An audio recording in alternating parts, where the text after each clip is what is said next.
Fala aí, pessoal, como é que vocês estão? Iniciando mais um acompanhamento mensal, vamos falar sobre o juro 11, pessoal, e a gente tem algumas coisas importantes para falar, porque existe uma grande possibilidade de no mês que vem o juro não pagar dividendos.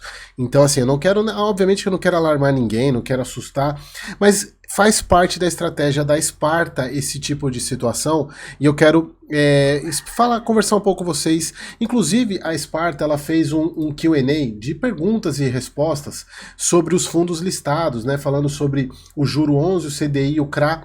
E aqui eles começam, inclusive, né, que é um ponto, acho que é um ponto fundamental, porque é o seguinte, se a gente for ver hoje, o juro 11, ele tá negociando, deixa eu pegar aqui, juro 11, 86,15. E, obviamente, ele já está há algum tempo negociando, se a gente for pegar aqui no último mês, algum tempo já negociando, desde o começo do mês, negociando abaixo dos R$100.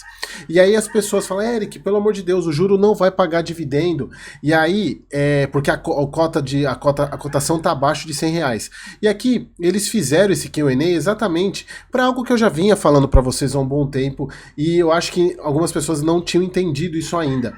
Eles perguntam aqui, por que as cotas de mercado do juro CDI caíram tanto? Obviamente, pessoal, porque todos os ativos de FIINFRA são debêntures vinculadas ao IPCA, no caso do CRA, a CDI. Inclusive, o CDI é o que menos sofre com isso. É a marcação a mercado devido à abertura da taxa de juros. E a taxa de juros, pessoal, como os FIINFRAs, eles são... Desculpa, eles são fundos que são apurados por regime contábil, qualquer oscilação do IPCA já afeta diretamente o resultado do fundo, embora o pagamento das debêntures, pessoal, seja feito a grande maioria dos casos, o caixa das debêntures é pago semestralmente.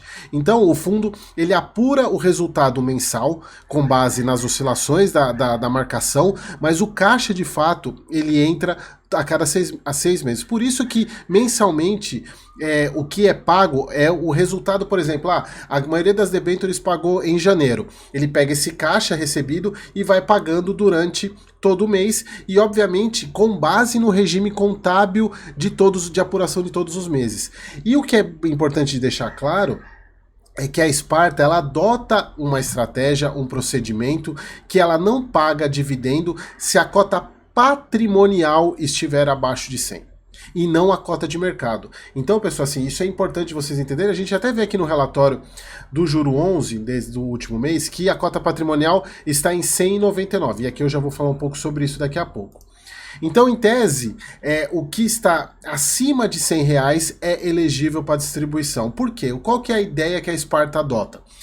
O fundo ele iniciou com R$100. Todos os fundos, tanto o CRA quanto o CDI, quanto o juro, eles iniciaram a R$100.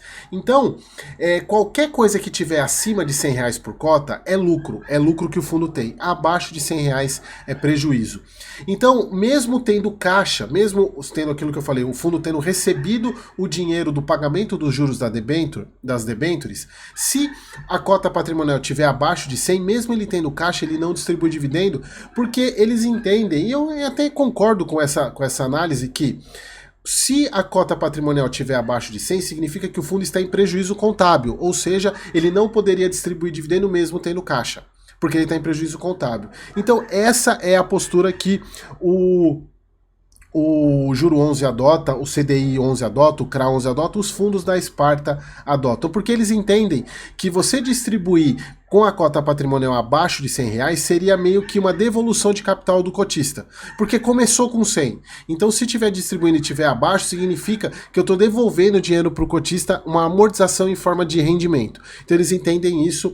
E se você concorda ou não, é agora, nesse momento, que a gente vai ver, porque a gente teve... O juro já ficou um momento, acho que em 2022, se eu não me engano, com um mês sem pagar dividendo, exatamente por causa disso, e provavelmente mês que vem ele não vai pagar, e eu já vou explicar o porquê disso. Então eles fizeram esse Q&A aqui, eu acho interessante vocês lerem, eu vou deixar o link dele na descrição desse vídeo, e aqui eles até colocam falando que cada um dos ativos, né, o fundo só faz distribuição se a cota patrimonial estiver acima de 100, isso no CDI, no juro 11 também, e no CRA 11 também. Então, pessoal, o juro ele encerrou lá em novembro, né, com a cota patrimonial 100,99, e aqui é o ponto.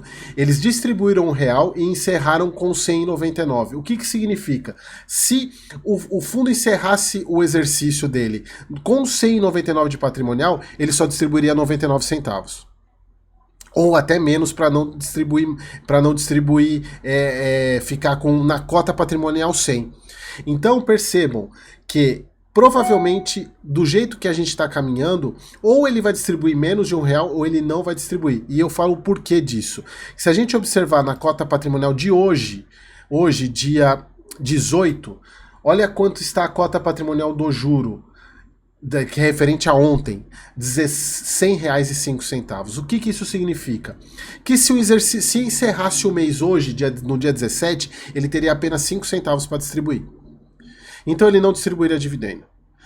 A não ser que a gente tenha alguma mudança drástica na curva de juros até o final do mês, eu acredito que o juro 11 não vai pagar dividendo o mês que vem. E aí eu trago aqui, pessoal, um ponto para tranquilizar você, investidor, que é uma postura que a Sparta adota para não distribuir algo que eles entendem, que eu concordo com vocês e que muitos outros FINFRAs fazem, é distribuir como se fosse patrimônio de volta para o fundo, sob forma de rendimento, e eles não fazem isso.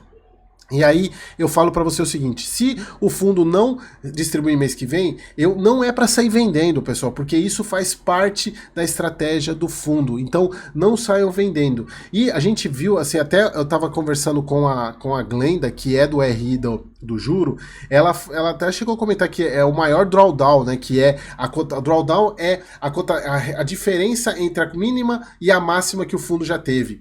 Ela tá hoje, a gente vê 86, né, e tá até 86,16, é a menor cotação que a gente viu do juro, e a cota patrimonial segurou bem. E aí, por que a cota patrimonial segura bem? Exatamente pelo que eles explicam no relatório, eles falam dessa questão do hedge que o fundo tem no IMAB5. Ele faz um hedge de proteção no IMAB5, onde ele pega um recurso e compra contratos futuros do IMAB5, e o IMAB5, que é os títulos públicos de IPCA de curta duração, ou seja, até 5 anos, eles oscilam muito menos do que os grandes, por causa da marcação, que é o que a grande maioria dos FINFRAs fazem em IPCA. E isso faz segurar, ajuda o fundo a segurar. Obviamente que ele não faz um hedge total, porque o custo disso não seria vantajoso. Ele faz um hedge parcial. E isso ajuda a segurar. Então é mais uma estratégia mostrando que a Sparta ela é muito preocupada com o cotista, isso é inegável. Mas obviamente, pessoal, a situação que a gente está vivenciando hoje, ela é, como eu tenho falado em todos os vídeos, ela é surreal. E aqui eles até falam, né, que nenhum devedor está com problema, todos os devedores, eles falam aqui, ó, por outro lado, as empresas do setor de infraestrutura se financiam instrumentos de IPCA não são afetadas por essa taxa Selic. Assim para emissores de boa qualidade de crédito, alta previsibilidade, como os que fazem parte das carteiras dos fundos, tanto do CDI quanto do juro, não vemos deterioração das métricas de crédito que nos preocupe. Ou seja, é simplesmente a maluquice que a gente está vendo hoje de muitos investidores que primeiro, a gente teve aí, pessoal, acho que é até importante falar sobre isso, a gente teve um aumento muito grande de investidor que saiu nos últimos anos, um grande aumento no número de investidores nos últimos anos que não vivenciou essas coisas. E infelizmente, ainda a gente está amadurecendo esse mercado e as pessoas, essa grande parte, compara ativo de renda variável com ativo de renda fixa. Mesmo o FINFRA, ele tem uma característica de renda fixa muito maior do que um fundo imobiliário, por exemplo, mas acaba comparando. E nesse momento a gente entende e começa a ver que isso é renda variável. E aí, quem sabe isso tenha amadurecendo as pessoas, né? A gente espera que isso amadureça os investidores, mas infelizmente a gente está vendo um efeito manada de venda muito grande. E isso afeta todos os fundos. Mas assim, eu entendo pelo contrário, pessoal. A gente está num momento de oportunidade para fazer patrimônio para daqui a 10, 15 anos, que a gente não vai ver isso de novo. Então aproveitem. Tá? Então aqui falando sobre a questão, e aqui eles deixam claro, né, que eles pagaram R$1 por cota, agora o fundo ficou com 99 de reserva acumulada. Obviamente, pessoal, que a gente tem que considerar o que vai ter de resultado apurado em dezembro. Eu quis dizer o seguinte, se o fundo hoje tivesse apurando o resultado naquela maneira, ele não pagaria, né, ele não pagaria dividendo como por causa do que ele tem de excedente aqui. Obviamente que a gente tem que esperar o resultado contábil apurado do fundo, né?